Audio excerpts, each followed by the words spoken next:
lihat juga macam semalam Datuk Seri Anwar Ibrahim berada di Changlun. Changlun tu tempat kelahiran saya, saudara. Saya lahir di Balai Polis Changlun. Kena ingat, saudara, saya ni anak bekas pengawal keselamatan, saudara. Jangan lupa. Bapa saya lah anggota keselamatan waktu zaman sebelum merdeka. Saya lahir tahun 56. Kita merdeka tahun 57. Saya ialah anak yang dilahirkan sebelum merdeka. Waktu tu Allahyarham bapa saya bertugas sebagai pegawai polis di Changlun, di utara Semenanjung kita. Jangan lupa, saya. Dan waktu beliau berada di Changlun semalam, beliau menjelaskan secara berterus terang. Waktu beliau bertemu dengan para pelajar, saya agak terkesima apabila salah seorang pelajar daripada Universiti Utara Malaysia melontarkan persoalan. Apakah perlu diturunkan, kononnya bahawa PAS mempunyai berjaya mendapat pendapatan yang besar untuk negeri Terengganu berbeza dengan negeri lain. Apakah perlu diturunkan kerajaan itu diganti dengan kerajaan baru? Datuk Seri Anwar Ibrahim menjawab, mudah.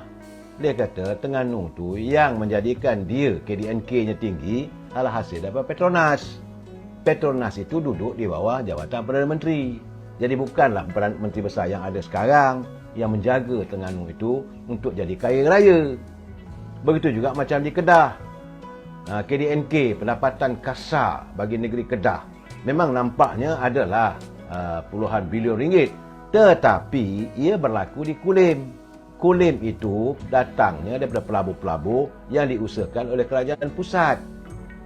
Tapi nak mengharapkan yang lain-lain tu, sektor-sektor lain tidak ada, kata Seri Anwar Ibrahim. Jadi saya melihat bahawa warga Kedah, saya juga dapatan awal pagi tadi bertalu-talu teman-teman menghubungi saya bahawa warga di Kedah merasakan, mintalah, dia kata, beritahu pada Presiden UMNO kalau boleh tolonglah turunkan calon-calon muka-muka baru di Kedah. InsyaAllah. Semangat. Sebab mereka mengatakan bahawa mereka sudah pun bosan untuk terus berada di bawah kepimpinan yang ada sekarang di Kedah. Tapi dia kata kalau turunkan juga orang yang sama, yang comot, dia kata tak maulah, dia kata. Tony, ramainya anak-anak seluang sesat je lah, terpulanglah, saudara. Saudara, itulah saya kata tadi. Macam tiba-tiba kita saling maki-memaki. Kenapa begitu? Kenapa begitu? Anda ni orang yang terpelajar. Kalau anda buka orang terpelajar, anda tak tahu nak main dalam media sosial. Tapi anda boleh meletakkan pemikiran anda sebegitu rendah. Hanya kerana anda menyokong parti tertentu. Adakah saya memaki hamun parti anda?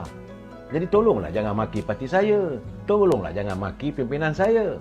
Adakah saya mengatakan pimpinan anda itu, ini dan sebagainya? Tidak. Saya memberi penjelasan.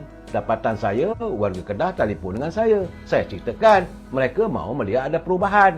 Dan saya menegur pimpinan saya untuk menurunkan calon-calon muka baru. Adakah itu dianggap macam-macam dengan makian caci hamun dan sebagainya? Apa khabar, Yan? Saudara Sofian Aziz dan sebagainya. Nah, ini keadaan saya. Saya rasa mereka sudah pun mula berada. Ramai kalangan penyokong-penyokong. Jangan risau, saudara. Walaupun anda tidak menyokong parti-parti daripada UMNO, Keadilan, Amanah ataupun DAP, lepas pilihan raya nanti tak ada masalah. Boleh disantun balik. Tapi kalau dah terlajak kata-kata maki hamun, susahlah nak make a comeback. Kita masuk dalam area politik yang matang. Ini hari kelima, saudara. Tinggal berapa hari lagi tu? Lama lagi, saudara. Janganlah sepanjang ini kita saling maki-memaki sama bangsa kita. Tuduh orang tu macai, orang tu malaun, apa tu, tak perlu.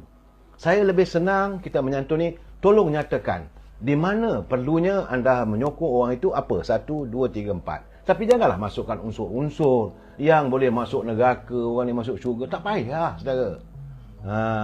Duhai, Saudara Omar Osman, dia kata mereka ni bahasanya na'udzubillah. Itulah keadaannya. Yang saya minta sejujurnya, kita bermain politik, kita menyokong parti-parti politik secara matang. Sebab kita adalah warga cinta damai yang mempunyai pendidikan, latar belakang pendidikan kita begitu tinggi. Jangan kita menggambarkan diri kita orang seperti orang tidak terpelajar. Serta Barisan Nasional di 4 buah negeri yang lain. 4 negeri lain, Kedah, Pulau Pinang, Selangor, Negeri Sembilan, dijangka akan memperoleh kemenangan yang besar. Saya terkejut. ramalan Tan Sri Muhyiddin. Dia kata Terengganu dan Kelantan serta Barisan Nasional. Mungkinlah dia maksudkan Perikatan Nasional, tetapi bila dah sebut slip of the tongue, inilah kadang-kadang ramalan gambaran sebenarnya saya. Boleh lihat dalam media sosial apa semua. Saya terkejut. Jadi itulah suara hati seorang Presiden Perikatan Nasional. Atau memanglah itulah hakikat sebenarnya. Wallahu a'lam bissawab. Saudara, dan hari ini saya nak juga jelaskan bahawa pembagian kerusi untuk pilihan raya negeri Kedah sudah pun dimuktamadkan, insya-Allah, daripada sejumlah 36 kerusi. Daripada jumlah 36 kerusi yang akan dipertandingkan di Kedah telah pun dimuktamadkan, katanya bahawa Barisan Nasional UMNO mendapat 18 kawasan. Parti Keadilan 10, Amanah 6, DAP 2. Begitulah eratnya jalinan persepakatan antara UMNO, Parti Keadilan, Amanah dan DAP. Untuk UMNO, saudara, antara kawasan yang akan diperuntukkan, saya sebut UMNO kerana MCA, MIC tidak bertanding sebab mereka telah menjelaskan sepatutnya daripada 18 kursi itu sepatutnya mestilah yang cuba diagihkan pada MCA dan MIC.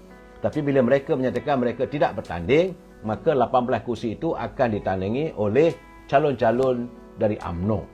Dan Datuk Seri Zahid Hamidi sendiri telah mengatakan dan menjelaskan calon-calon yang akan diturunkan kali ini muka-muka baru yang mempunyai semangat untuk memajukan rakyat, supaya mereka akan benar-benar jadi wakil rakyat, bukan hanya sebagai ahli Dewan Undangan Negeri hanya untuk bergelar yang berhormat.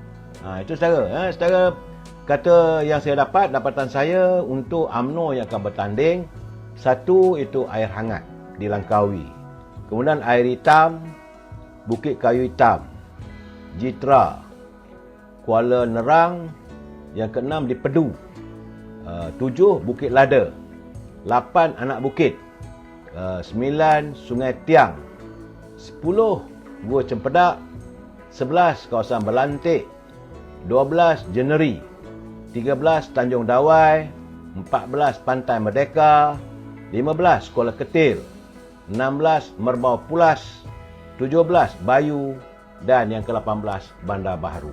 Itu diperuntukkan untuk UMNO akan bertanding 18 kursi. Untuk Keadilan, Kuah di Langkawi, Bukit Pinang, Suka-Menanti, Alun Mengkudu, Gurun, Bukit Selambau, Bakar Arang, Sidam, Lunas dan Kulim.